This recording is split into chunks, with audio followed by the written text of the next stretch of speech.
Salut à tout le monde, moi c'est Marie-Laure, je suis travailleuse dans la blanchisserie du CHU de Bordeaux et je suis la secrétaire générale de la CGT Blanchisserie et militante à Révolution Permanente.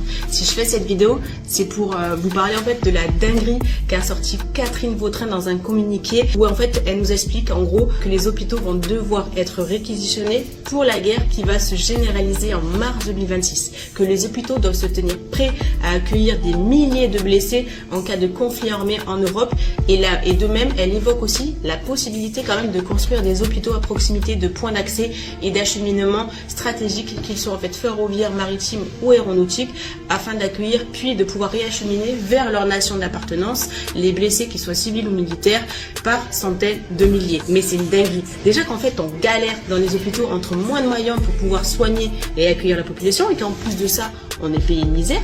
Maintenant elle nous explique qu'on va devoir gérer cette guerre comme on a géré la crise du Covid.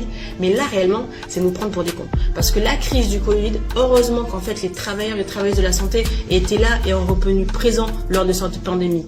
Et là, comme si nous maintenant, travailleurs et travailleuses de la santé, on avait envie que nos enfants, nos maris partent en guerre et protègent en fait cet État français qui est complètement raciste, impérialiste et qui a été colonial et qui nous réprime d'année en année.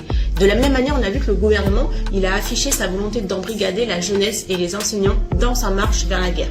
Il cherche également à faire accepter et à populariser cette perspective dans la tête des soignants.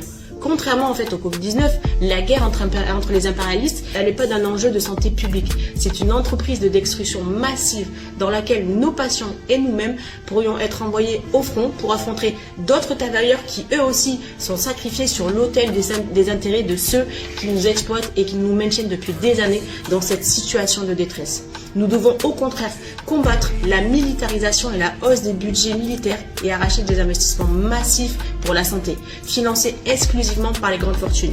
Et aussi, l'ensemble des services de santé doivent être nationalisés sous contrôle des personnels et des usagers pour que nous décidions nous-mêmes de comment on va gérer ces moyens, les orienter et pouvoir les déployer. On ne veut pas un euro, pas une vie pour leur guerre.